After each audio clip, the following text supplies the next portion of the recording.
Welcome to Diversity Conversations, where we engage in thought-provoking dialogue to identify leadership solutions to today's most challenging conflicts. Stream live each week, Saturday 9:30 a.m. to 11 a.m., hosted by diversity, equity, and inclusion strategist and CEOs Eric Ellis and Tommie Lewis.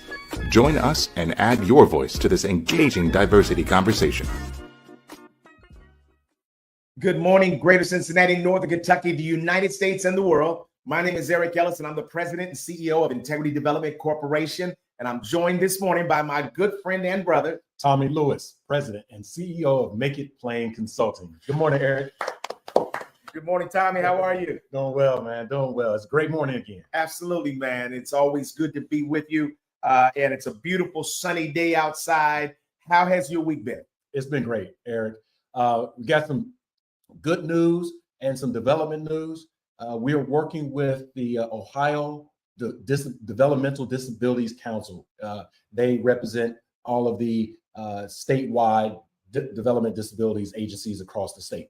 And we shared their results to their DEI survey, and they came back pretty positive. Okay. There were some areas for development, but the good news is really that they were looking to put some action behind their gaps. Okay. So not just get the results to say, oh yeah, we kind of knew that, but or they didn't say, we don't know what to do. Right. And sometimes clients and companies, they kind of throw up their hands with, okay, so what's next? Right. What do we do? They didn't say that. They told us, we know what we're going to do. Here are the things we're going to work on. So from a client perspective, the week has been good. I haven't done a lot of work this week, Eric. I don't know. I was kind of in my chair on vacation a lot. So from YouTube video watching to just talking on the phone to a couple of folks that I hadn't talked to for some time, and I was pulling their ear for 30 minutes, 45 minutes. And I'm not a heavy phone talker. I don't like to talk on the phone too much, but the spirit was calling me to connect with these people. So that's how my week was. It was hot. It was hot. For those who don't know, I was sun-kissed. I went golfing on Wednesday after work just to hit around some stuff, work on a couple of things. And the sun was out to remind us that we have seasons in Ohio, right? So we have summer, which is hot, just as hot as any other place in the country. Not as much as Phoenix or, Houston, Texas, things like that, but it gets hot. And then it gets cold. Right. Not Canada cold, but it gets cold. We get 4 seasons. Right now, we're in the summer season. So I'm enjoying the time off. I'm enjoying the reboot, the regeneration. And that's how my week was. And I'll tell you that something similar that Tommie, you and I share is that we are both eager workers and we were built for that. As I listen to, and I want you to tell the community a little bit about Bryce and dropping him off, and just that whole thing as well. But we grew up in households where you were built to be a worker and take pride in working. So it's really difficult for us to actually sort of get me time or sort of downtime and embrace that. And so doing that is good for the soul, it's good for the spirit, it's good for the mind. And so I'm glad to hear you say that you just took some time to just sit in the chair, man, and just make a few calls and not measure yourself by how productive was I today around work. Yeah, thank you, Eric, for reminding me of that. More and more, I'm being reminded of being more of a significance with a purpose living life, purpose-driven life than anything else. Sure, finances, it pays the bills. It affords a certain lifestyle, like having a car. In our case, we have 2 cars, right? And again, we don't always purchase a brand new car, right, used, et cetera. But those are the luxuries that we are afforded. But at the end of the day, I promise you that I am still driven by the love that I'm able to give to people who want my love, the love that is returned to me. I'm driven by peace, Eric. I really, really am. I'm driven by the ability and the opportunity to live in peace in so many different ways. Right. When I get home, we have our, discussions, sometimes arguments, disagreements, whatever. But at the end of the day, I can wake up and laugh with my family, smile, and enjoy going into work with a new challenge. And so getting my son Bryce off to college, or setting him up, we went to orientation. That was good, down in Greensboro, North Carolina. For those less familiar with Greensboro, it's historically known, particularly in the African-American family community and history, as where 4 freshman boys who attended North Carolina A&T State University decided in their first semester to challenge the status quo. In other words, these 4 freshmen at A&T went to a lunch table, a counter, and decided to sit there until they got served. And racism was prevalent. Systemic racism was the law of the land, and they were refused to be served. A mob formed, and long story short, it literally launched the civil rights movement. My son Bryce is very familiar with the story and the energy of being an advocate, being a leader, being someone that is positively disrupting the status quo. Right. So meaning we can get better. Right. We as a community, we as citizens, we as human beings can get better. And Bryce, as he mentioned in his talk with us, he wants to get better. He wants kind people, and I enjoy and respect him. Right. And I loved hearing him say that last week, really talking about what he was looking for 2 weeks ago. And I'll tell you, so today, so my week, I was, with the client doing diversity training, Tommie, and I did a number of sessions. In the first one, I was getting pummeled. I mean, I was literally getting smacked around, man. I mean, it was a sister. Wow. So, I mean, she's probably got my own gift of ADHD.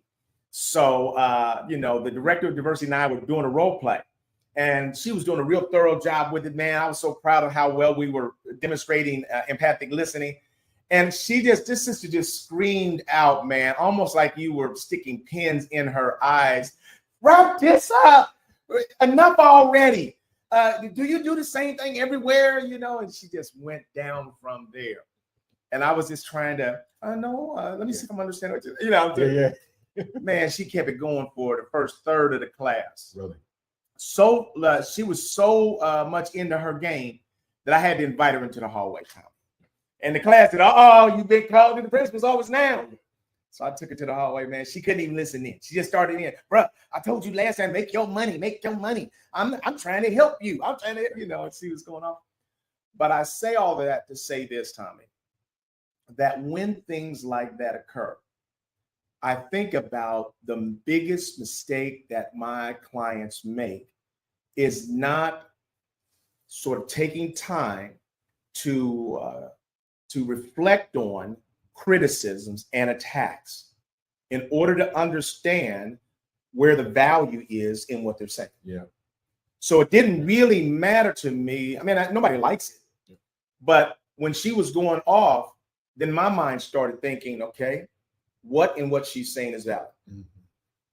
And so what I walked away from that first session with was I need to redesign right now for the second one. Mm-hmm. Because with adult learners, the most important thing that they have to understand, they have to be able to answer the question of why. Why is the company doing this? And why am I here? And so because you make an assumption if you've been working with a client for a while that people know that. Yeah. Nope, they do not. Mm. So I went on to say, both during her session and later, I asked them, why is your company investing? They didn't have a real good answer. I said, well, number one, they want to be an employer of choice. They want to try to create a great place to work. I said, now that doesn't happen without you all. So I told them, I said, look, I don't have pixie dust, magic wand that I can come in here and wave over your company that says you are now an employer of choice and great place to work. The only people that can do that is you all. And I asked them, why are you here? And many of them were, it's mandatory. And then I said, well, let me give you two things to consider. I said, what we see in terms of the reason why you're here, number one, we want to take advantage of your perspective. So we believe that your input and feedback is like literal gold. And I gave them an example of working with Toyota and team members were telling us, Tommy, that we're not ready to launch the new Camry, and we took that up to the president. They said, look, we got too many new team members, too many new processes, we're not ready. And took it up to the president. That person really wanted to listen to them make the right decision, but they were hearing from sales and finance that we got to get these vehicles out the door. And that ended up costing them, I saw one time, $234 million in recalls as a result of not giving enough weight to the voice of the team member. And I think Boeing is seeing the same thing right now. Yeah. And I would venture to say that all the team members are very clear why that's happening, because they've been telling people for a long time. So number one, the reason why you're here is we want to take advantage of your goal. And then number two, we want to give you insights and skills so that you can do your part. And then I asked them, I said, as you all think about, because they were so much bashing management out the gate, I said, let me ask you all this question. If you were to put down percentages, what percentage of your daily challenges are a result of management? And what percentage of your daily challenges are a result of your coworkers? So my mind goes to what are some questions that are going to surface who you are and make you say something that actually, that makes sense. Yeah. So a couple said 100% management. It's 100% management. I said, oh, so none of your daily challenges have to do anything with your coworker. I said, so let me ask you all this. If you don't believe that you have to make any changes, if that's where you are, I don't have to make any changes. Well, what right do you have to expect management to make it? Let's just look at this. If you don't have nothing to do, and it's all them, then it sounds like to me that this is gangsterism. Whoever has the biggest stick, pump on the other side. So what are you supposed to get? If we're playing that game, come in with your big stick and let's get it on. Let's get on. Let's get the whacking. And see who wins. Don't start complaining. When I'm whacking your head off. Because you ain't got nothing to do. This ain't none of you. And then they did. And so you have to get at to sometimes gangster employees who have nothing but 100% blame. But many of us say, hey, 50-50, sometimes 70-30 employees. So if you got work to do, then that's part of why you're here. Is you got to gain insights and skills so that you can do your part to be the best. Because this cannot be a great place to work without all of us doing our part. And so I found that valuable. And so I enjoyed that. I had a question to ask you, Eric. To go back to the woman who was disruptive in the class, and she had made the comment, trying to help you to make your money, get your money. I've heard that before, particularly from people of color. I connect that same dog whistle comment to what I've heard from majority white or dominant culture individuals, where they might say, I want to feel comfortable, right? So what's the challenge? I just want to feel comfortable. That's the white folks. For the black folks and brown folks, they may say, make your money. For both of those comments, I think they're dog whistles. And I'm going to finish the comment to ask the question here. From the person of color to say, make your money. I've always received that as two things. One, first of all, you don't know if I'm getting paid for this. Right? You don't know if I'm getting paid or how much. You don't know that. Secondly, again, this is my bias and judgment. I don't know if you would say the same thing to the financial auditor, to the IT auditor. Right? When we have to upgrade our Microsoft systems. You don't ask about their money. No, question it. It costs $1.2 million across the enterprise to update it. You don't tell them, make your money. So where does that sentiment really come from of, make your money, dog whistle, or I want to feel comfortable, dog whistle? Yeah, so I think that it's complex. So when I invited her to the hallway, she's, like I said, she's still pummeling. Then I said, sis, I said, I anticipated that I would get some resistance, but I did not anticipate that the ringleader would be someone of color. I said, so, help me to understand where that's coming from. I said, now look, I said, here's I said, some of the things that you're saying are valid. I'm not trying to dismiss all those things. I said, but here's what I would ask. I said, I would ask you, if you don't want to do anything, you don't have to. I'm just going to ask you not to drag everybody else down. That's all. And she agreed to that. She came back and was actually a model participant. But what I find, Tommy, is that when we stand in front of audiences, employees, the first thing they're doing is they're projecting their frustrations onto us that they have with management. But I did research around why are employees often more negative about toward management, especially in open meetings or in training sessions. And it said because so often they do not have enough opportunities to express themselves. And if they believe that this is an opportunity to surface something of significance, they'll take advantage of that opportunity. And so I don't see it as all. And then a lot of people were saying, nothing's going to change. We've been saying the same things for 20 years, and nothing's going to change. And I said, well, you haven't been saying the same things to us. Change, organizational change, cultural change is a 5 to 7 year process.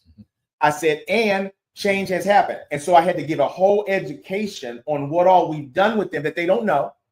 And what are the processes that are being metered out right now that they're not aware of. And how all that you're experiencing is driven by what you all have said to us. I said, look, you all said to us in the inclusion, I said, I know you. I said, 70% of you have said to us that your immediate supervisors respect you and they value your input. 70%. Now, that means 30% doesn't, but 70%, your immediate supervisor, you have a good relationship with. I said, then you said that it is their manager and the higher-ups who don't understand what I do who are the most troubling because they're making decisions in my area without inviting my input. I said, and so they started nodding their heads like, yeah, you're right. You're right. You're right. So now I got to show you that I've studied you. Yeah. I said, now what you all said to us is that we're not listened to enough, that people do not seek out our perspective enough. The only time we see our bosses is when there's problems. If there's, good news, we don't hear about that. And so and we don't feel safe to speak the truth. And so I said, so what did we do? We've got 5 trainings that they have to get: competencies, empathic listening, psychological safety, perspective taking, a sense of belonging, and inclusive leadership.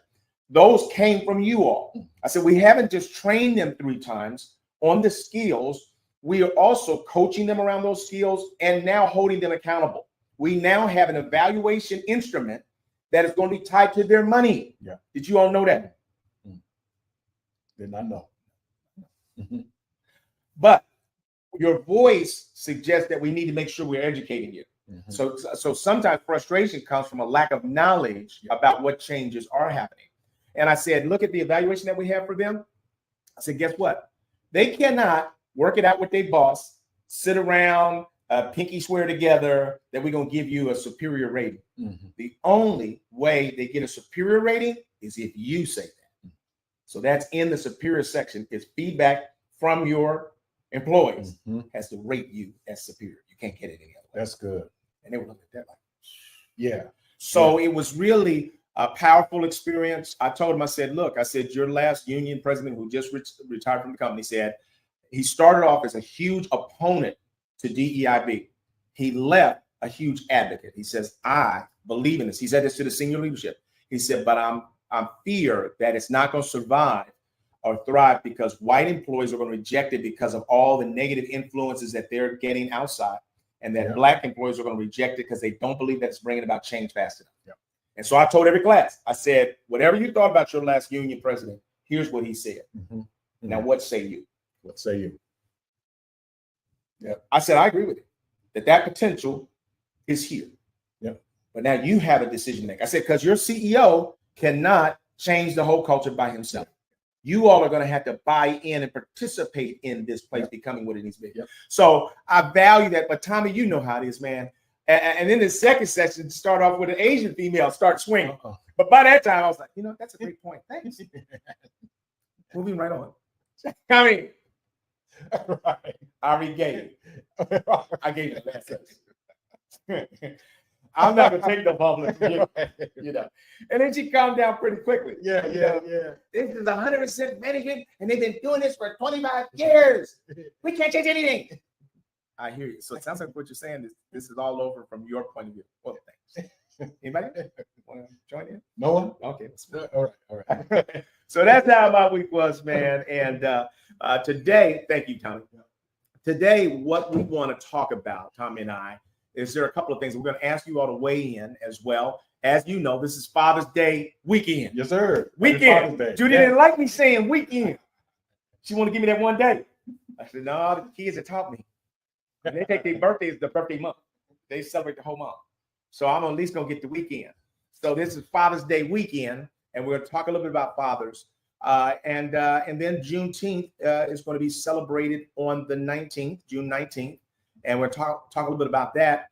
But then there was something that Tommie and I are liberated to talk about on our show that we really don't talk about or acknowledge much in our daily lives.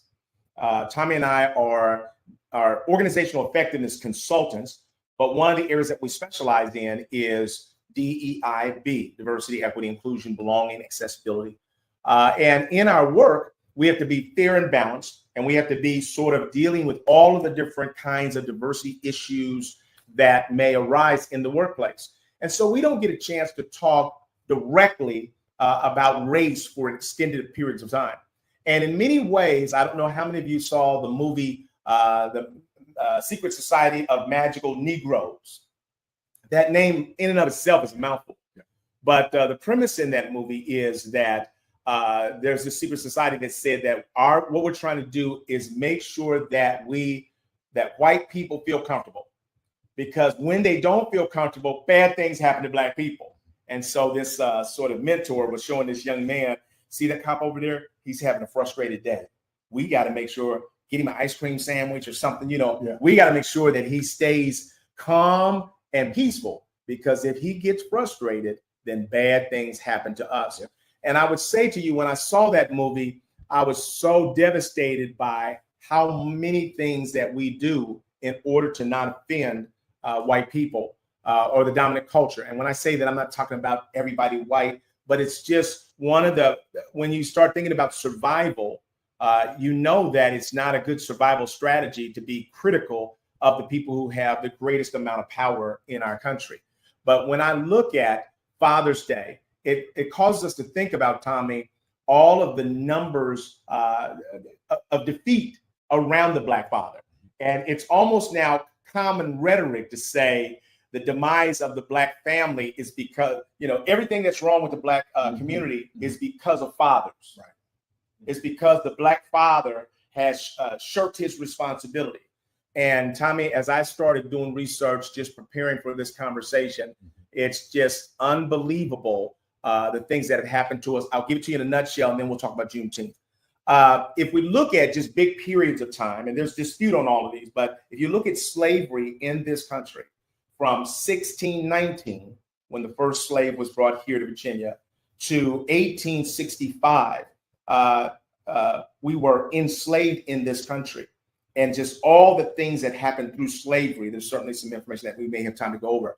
And then from 1865 to 1965, we had the Jim Crow laws, which really followed on the heels of slavery to try to keep us under control and marginalized and second-class citizens. And then the Civil Rights Act was supposed to liberate us and set us free and make everything equal. And then 10 years later, we had the war on drugs. And the war on drugs was in many ways a war on Black people. And it was a war on street level drug dealing, not the big people who had all the money that were backing this. Right. Never got those. Right. But the street people, who was us, were getting incarcerated and throwing away the key. And then if you look at all of the probational systems, if you look at juvenile court, and how many young African-American males are bound over as adults. I mean, we get put in that system, another sort of example of latter-day slavery, and it's hard to ever get out of it. And then when you get out of it, it's hard to ever get yourself back to a place where you can get a job and work a meaningful life. So there are all these structural things that happened in our background that have led to some of the inequities that we see today. And disparities that we see today. Tommie and I are of the mindset we can make things happen, because we were raised by families, fathers, mothers, who said you can do anything. So that's our mindset. But the fact that you have a mindset that you can do everything does not eliminate some of the structural things that will affect your business success, and everything like that. And it's sad that race has been used in such a negative way in this country right up unto today. Yep. that we're seeing structural things that are being put in place to sort of dismiss, to marginalize, to discount anything that we do. Now DEI is getting attacked, trying to throw it all out, but also trying to use it to say that any Black person's success has been a result of some kind of tokenism and reverse discrimination against whites. Yep. And the fact that in this country, we quietly sit back and accept those narratives are things that are impactful on this Father's Day weekend. We want to explore just a few of those and how they impact fathers. But then we want to go further and we want to explore your own father, your relationship with him, and all the other fathers in your life of any color that have made a difference for you. Let's talk about Juneteenth first, Tommie. Thoughts? Yeah, Juneteenth, 1863. The president of the United States at that time, Abraham Lincoln, he signs the Emancipation Proclamation that deems that slavery basically is over and that those enslaved individuals are now free. I'm still perplexed to this day, Eric, and I've studied this. I used to teach this at the collegiate level at Fisk University. I am perplexed that even in those days where communication was basically through on horseback, right? That it took a little north of 2 years for the news of the Emancipation Proclamation to make it from the East Coast, basically Washington, D.C., the Philadelphia area, all the way down to Galveston, Texas. I'm perplexed. Right. But it did. It took 2+ years of additional free right? labor. Now, when it comes to fighting the war, communication was quick and swift. Right. It's Confederates versus the Union. It was swift. Right. The courier pigeon could not get there fast enough. Right. But with regards to, oh yeah, our slaves are now free. Take your time getting that message over there to them. Right. Take your time. And so Juneteenth, June 19th, our communities in Texas, the state of Texas, who had not so far have moved and fought against the separation from Mexico. So Texas, in that southern region of the United States, was still kind of rearing off of being Mexican. It's a Mexican territory that was owned by another country in Europe, other countries, be it France or Spanish, etc. But now our enslaved people are set free. That was the message. Right. That's all that was, Eric, real quick. That was the message. It was a message that Black folks are free. The slaves are free. Right. That did not overnight change the mindset, the attitude, even the behaviors of those enslaved, right, and those who were enslaving, and those who were impartial. Right. So every white person was not a slave owner, right? Right. But they had the privilege of living in a discriminatory environment, right, an offensive environment. So there is some privilege that was baked into simply the laws that were prohibiting people from a particular race of having access to the general population. That's important, right, because the communication that the enslaved people were indeed free, that was initially given to the people in power, right, in Texas. Right. The slaves were not told that. No, right, no. So they knew slavery's over. Yeah, the people in power. Yeah, they knew. But it wasn't until the general came down there and announced it to the slaves. They're like, what? Indeed. We free? We are. Who said that? Oh, they said that 2.5 years ago. What? Right. So it also had to happen too in Texas. When that news was received, particularly in the tardiness in the fashion that it was received, there was always the Nat Turner attitude. In other words, for those who are less familiar, Nat Turner was an enslaved African who led a revolt toward freedom. Literally wanted enslaved people to be free. Right. The pursuit of freedom and happiness. That was the core. So when the news came in and folks said 2.5 years, they felt, oh, you all are hoodwinking us. We've been bamboozled.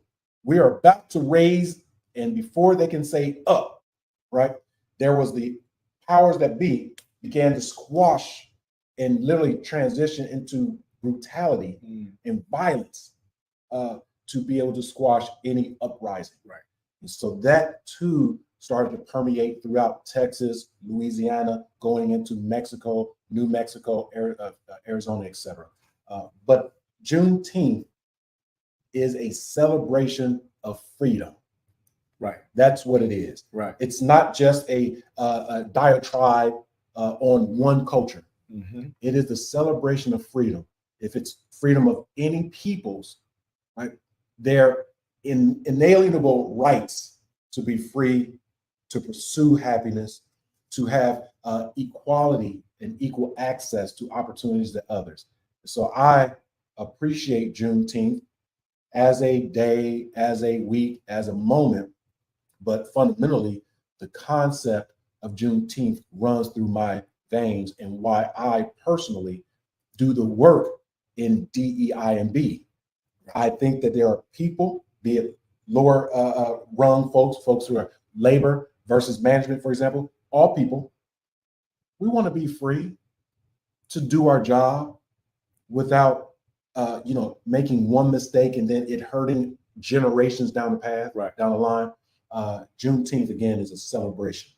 Right. So we're going to encourage you to take time out this week to celebrate Juneteenth, a commemoration of freedom. It has historical significance for us.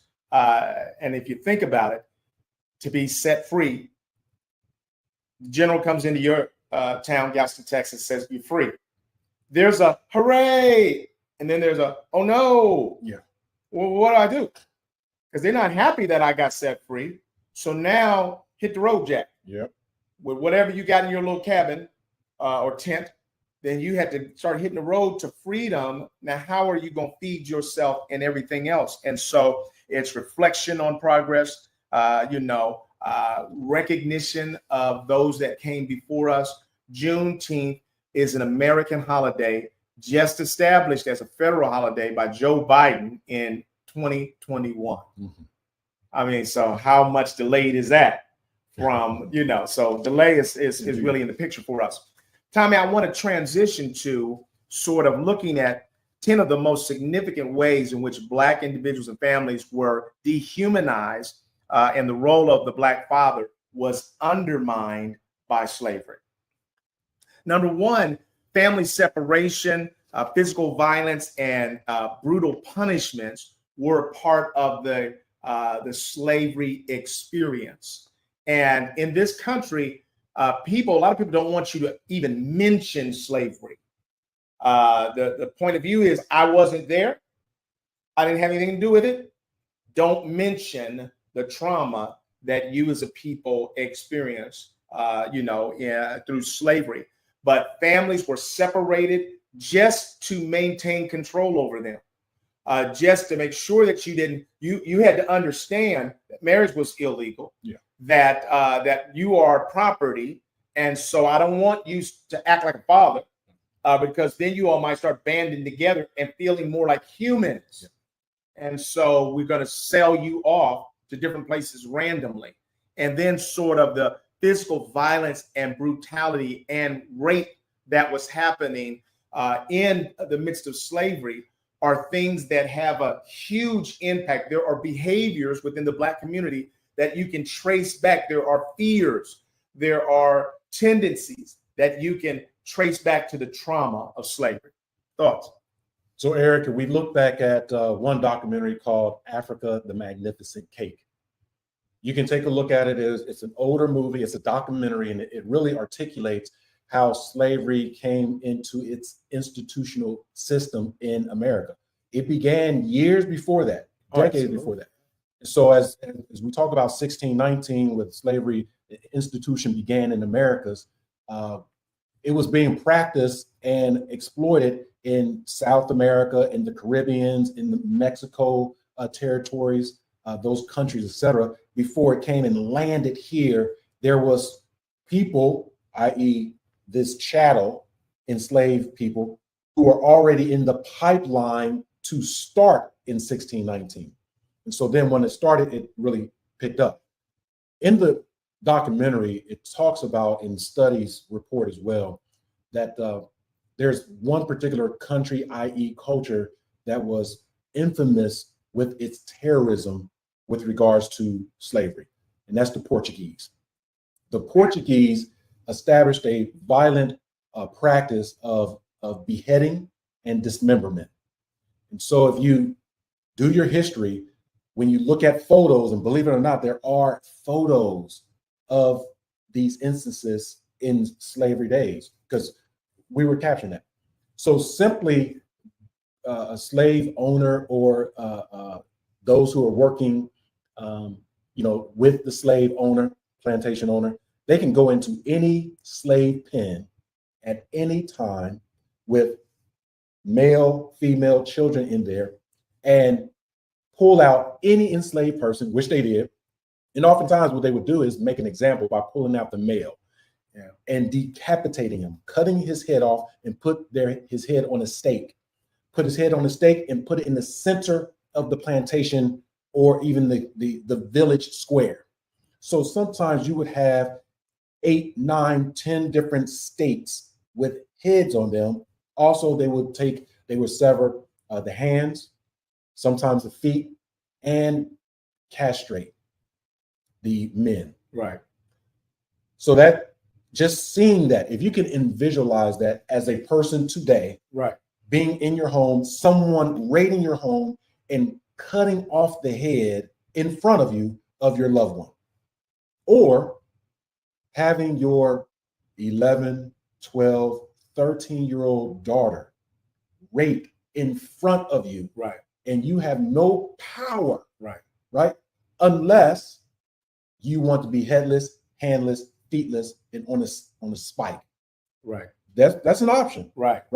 And so that psychological impact of violence in slavery, the brutal punishments, the separation of family, really was part of creating the enslaved mentality.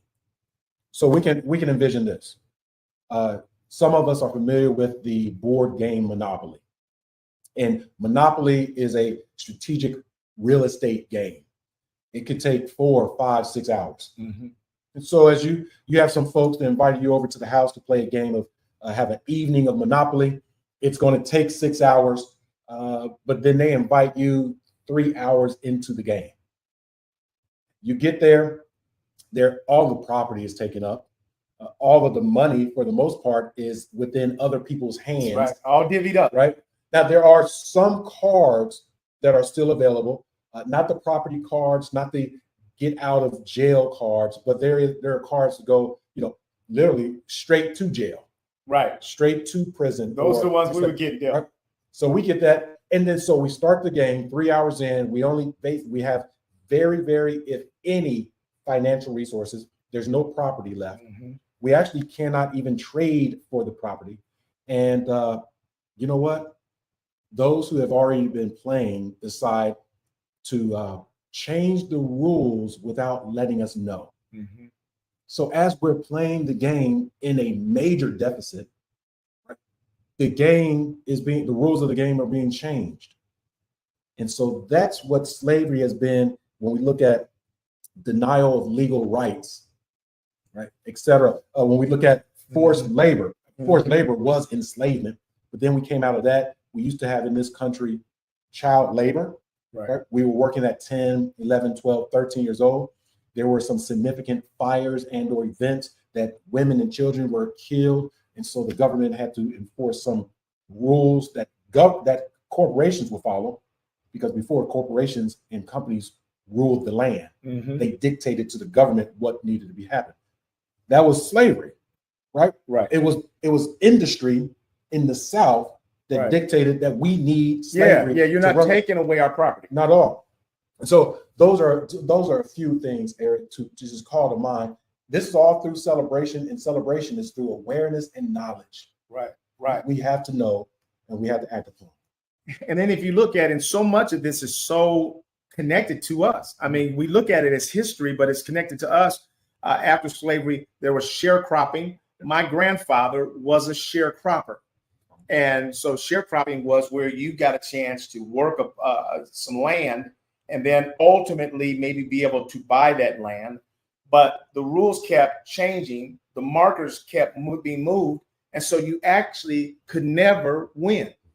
You were in this thing where you were constantly trying to buy your property and your land, but could never catch up with it. If you look at Jim Crow laws and racial segregation that was brought down, if you look at separate but unequal education, if you look at even the lynchings, as I was thinking about what you were talking about, so lynchings that happened through Jim Crow periods where we were hung, Black men especially, at parties, at picnics and community celebrations, and our bodies dangled in the air, 5 or 6 people, as the majority community would sit around and have a picnic.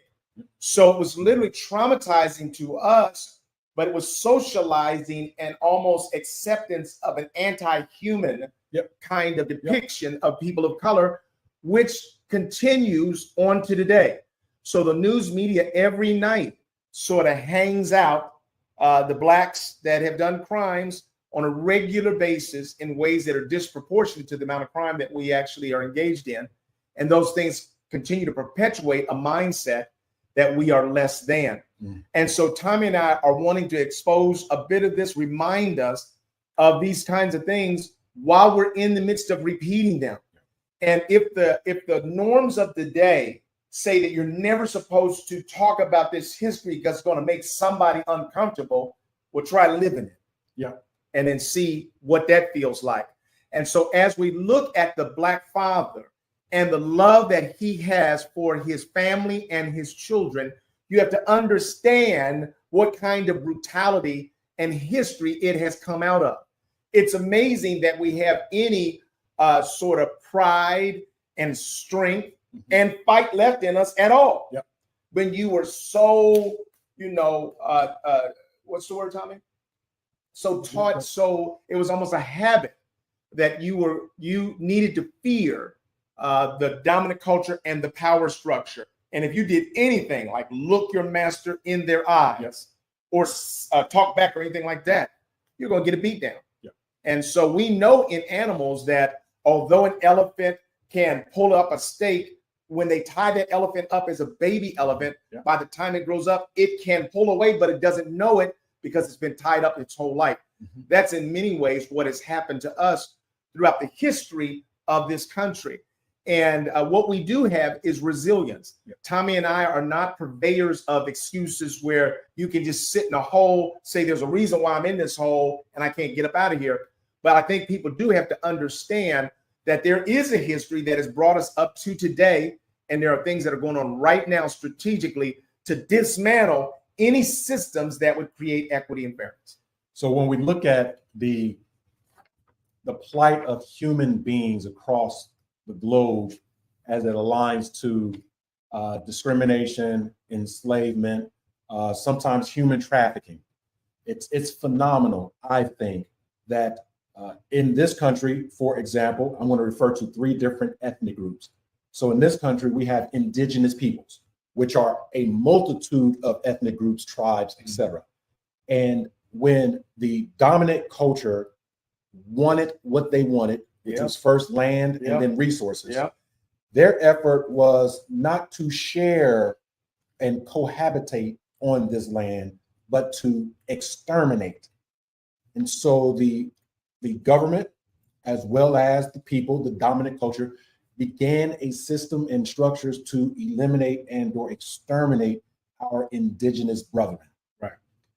Have they succeeded all the way? No, because we still have Native Americans that live amongst and with us. Right.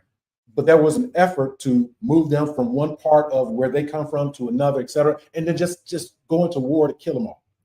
That's one ethnic group. Another ethnic group is, as slavery was being formalized in Europe, there were efforts to go into both China and Asia Pacific, as well as India. And so when these countries that wanted to enslave humans went into India, they found that it was more difficult to and less profitable to move the volume of Indians to America to work the land, because the Indians on the continent, they had a different approach to land and to work. But when those Europeans went to Africa, who had a different work ethic, they were incredible workers. They were sophisticated, coming from Egypt, Right. some 5,000 or 7,000 Real- years before, Right. all the way down to Ethiopia, into Central Africa, and down to the bottom. We're looking at South Africa. So there was an effort initially to go into West Africa and to kidnap, maim, kill, restructure the mindset of those people, and then bring them over to the Americas. With all that being said, Black folks in America are still here and growing. Right. And for some people in the dominant culture, they still see this as a threat, an existential, ongoing threat. Right.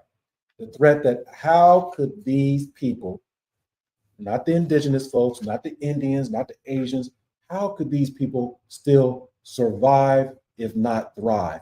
We have to create systems that benefit us to keep us in power, even if there's a perception that we are fighting against each other. We'll put that perception. Right. So we'll have these Democrats and Republicans, independents, fighting against each other, but the policy is still subjugation and oppression. And we as African Americans still survive. We as underrepresented and marginalized folks still survive. Right. Because there is something special about the spirit of us. Right. Again, not just African American, Right. but those of us who are unseen, unheard, undervalued. There's something special that we are reminded that we are as valuable as any other human being, regardless of the status in the community. So at the end of the day, I would like to offer up that awareness, knowledge, empathy, right? And we always talk about, Eric, love. Right. I'm so grateful for, Tommie, your history background and expertise, because people that don't know their history are destined to potentially repeat that. As we look at just about 5 minutes left in our show today, Tommie, I'm going to take a stab at it, and then I want you to talk about the men, the fathers that have been important in your life. Certainly my father was both my hero and my lesson. As I tell my own children that your mother and I are going to give you a number of assets that your life is going to benefit from. And there are some things that we might do that you'll have to recover from. So that certainly is the truth from my father to my grandfather. My grandfather's on both sides. On my father's side, my grandfather had a third grade education. He was a farmer. He got up at 3:34 in the morning and farmed the land. All he knew was work. That's the way he raised his 12 children, is that you all will be farmers and you'll work from sun up to sundown. And so that work ethic that I have today has come from down through my lineage. The fact that my father was an entrepreneur and my grandfather was an entrepreneur is the independent streak that I have that says that you can build something from your hands. My mother's father was a painter. And so he bought houses. He was also an alcoholic.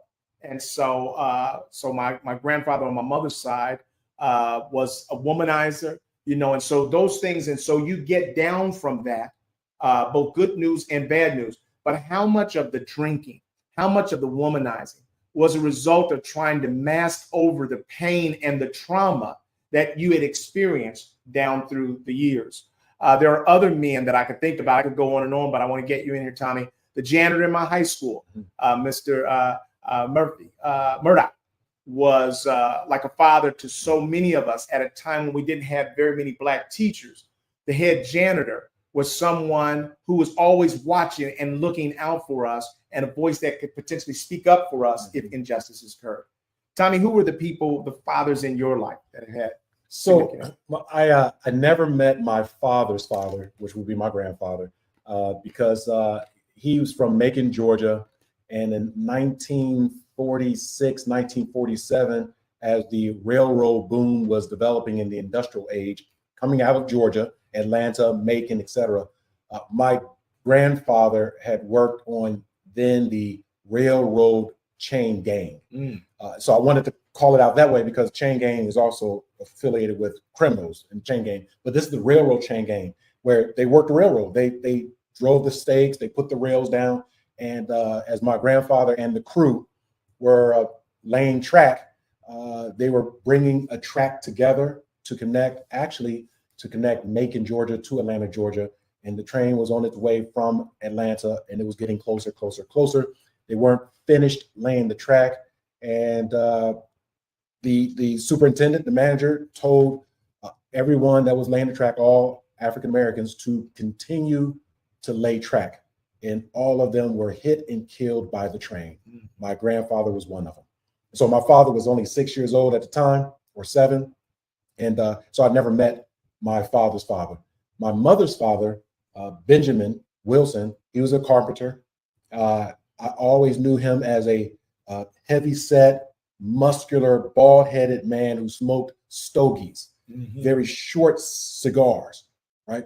And I had learned from my mother that her father, Benjamin, was not really a people person at all.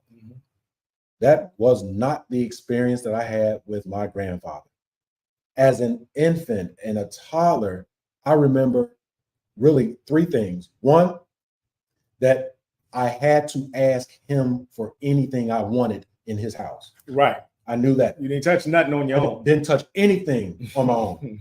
2, what I could touch after giving permission, that he had a tray of pennies and coins. And I could reach, with his approval, I can reach into that. He said, I can keep anything I can hold in my hand. Right. Right. And I remember that I used to open my little hand as big as I could to grab it. And they would drop it out. Right.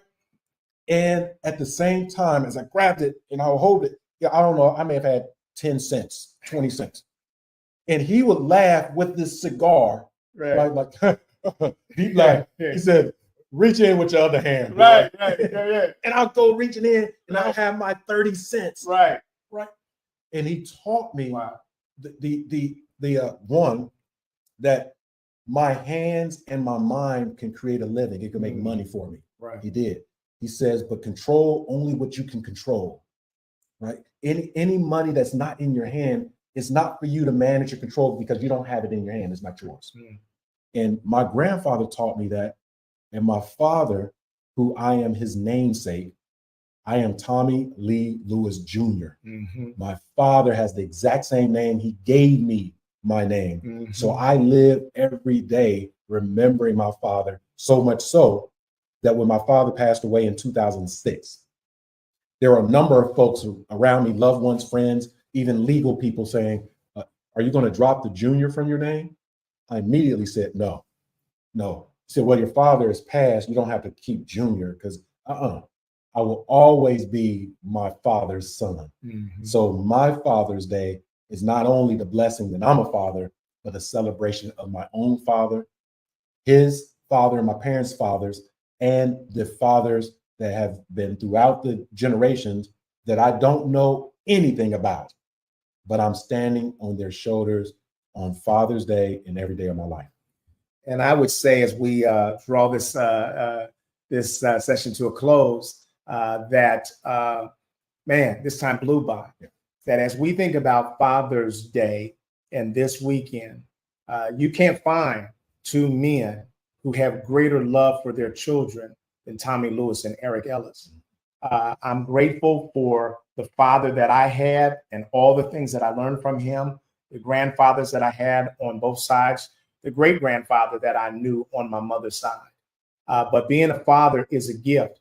Unfortunately, most of the world has no idea of the depth of love and conviction that Black men have as fathers for their children. And so I hope there's some things that we shared with you today that might be of educational value, But one thing that cannot be taken away from us is the beauty, the power, the gift of being fathers. So for all of you out there that are fathers, I want to say to you, happy Father's Day. For those of you that are mothers that are operating as mothers and fathers, happy Father's Day to you as well. And until we meet again, take care of each other, love one another until we see each other again. Take care. Take care. Bye-bye.